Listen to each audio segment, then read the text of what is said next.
জন্ম তারিখের প্রমাণপত্র হিসাবে আধার কার্ড ব্যবহার করেন, তাহলে আর সেটি বৈধ হবে না। Unique identification authority of India অর্থাৎ UIDAI এর তরফে স্পষ্টভাবে জানিয়ে দেওয়া হলো, আধার কার্ডে লেখা জন্ম তারিখ বৈধ প্রমাণপত্র নয়। আর তারপর আধার কার্ডকে জন্ম তারিখের প্রামাণ্য নথি হিসেবে বাদ দিল এমপ্লয়িজ প্রভিডেন্ট ফান্ড অর্গানাইজেশন। কর্মচারী ভবিষ্যনিধি সংগঠন জন্ম তারিখ সংক্রান্ত একটি নতুন নির্দেশিকা জারি করেছে। আজকের আপডেটে ওই নির্দেশিকায় কি বলা রয়েছে তাই নিয়েই আলোচনা করব। নমস্কার বন্ধু, আপনি দেখছেন আপনার প্রিয় চ্যানেল কুন্ডু টেলিকম, সাথে আমি অনিমেষ। আপনার কাছে ছোট্ট অনুরোধ, আপনি এই চ্যানেলে নতুন হলে সাবস্ক্রাইব করবেন চ্যানেলটিকে এবং অল নোটিফিকেশন বাটন অন করে রাখবেন এই পরিবারের নতুন নতুন আজকের আপডেট সবার আগে জানতে। ভিডিওটি আপনার কোনো উপকারে এলে অবশ্যই লাইক করবেন। চলুন শুরু করা যাক আজকের আপডেটটি।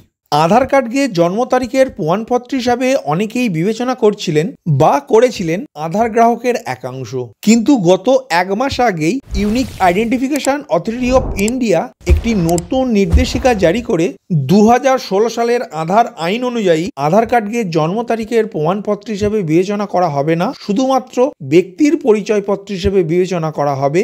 এ বিষয়ে একটি নির্দেশিকা জারি করেছিল। এই নিয়ে আমাদের চ্যানেলে একটি ডেডিকেটেড ভিডিও আছে, যদি আপনি দেখে না থাকেন ডেসক্রিপশন বক্সে দেওয়া লিঙ্কে ক্লিক করে আপনি ভিডিওটি সম্পূর্ণ দেখে নিতে পারবেন। বর্তমানে জন্ম তারিখের প্রমাণপত্র হিসাবে আর গৃহীত হবে না আধার কার্ড, এই কথা জানিয়ে দিয়েছে এমপ্লয়িজ প্রভিডেন্ট ফান্ড অর্গানাইজেশন বা EPFO। বিষয়টি নিয়ে আধার কর্তৃপক্ষ ইউনিক আইডেন্টিফিকেশন অথরিটি অফ ইন্ডিয়ার নির্দেশিকার পরই EPFO এর তরফে সেই ঘোষণা করা হয়েছে যে প্রতিষ্ঠানটি কেন্দ্রীয় মন্ত্রকের আওতাধীন। অর্থাৎ এবার থেকে জন্ম তারিখের প্রমাণ হিসাবে EPFO অ্যাকাউন্টে আর আধার কার্ড জমা দিতে পারবেন না। ওই নির্দেশিকায় আরো স্পষ্টভাবে বলা হয়েছে EPFO অ্যাকাউন্টে কোন কোন নথিকে জন্ম তারিখের বৈধ প্রমাণপত্র হিসাবে বিবেচনা করা হবে। প্রথমত বার্থ সার্টিফিকেট, দ্বিতীয়ত স্বীকৃত কোনো সরকারি বোর্ড বা বিশ্ববিদ্যালয়ের মার্কশিট বা অ্যাডমিট কার্ড, 3 প্যান কার্ড, 4 সরকারের দেওয়া ডোমিসিয়াল সার্টিফিকেট, 5 সংশ্লিষ্ট ব্যক্তির স্কুল ছেড়ে দেওয়ার সার্টিফিকেট অর্থাৎ স্কুল ট্রান্সফার সার্টিফিকেট।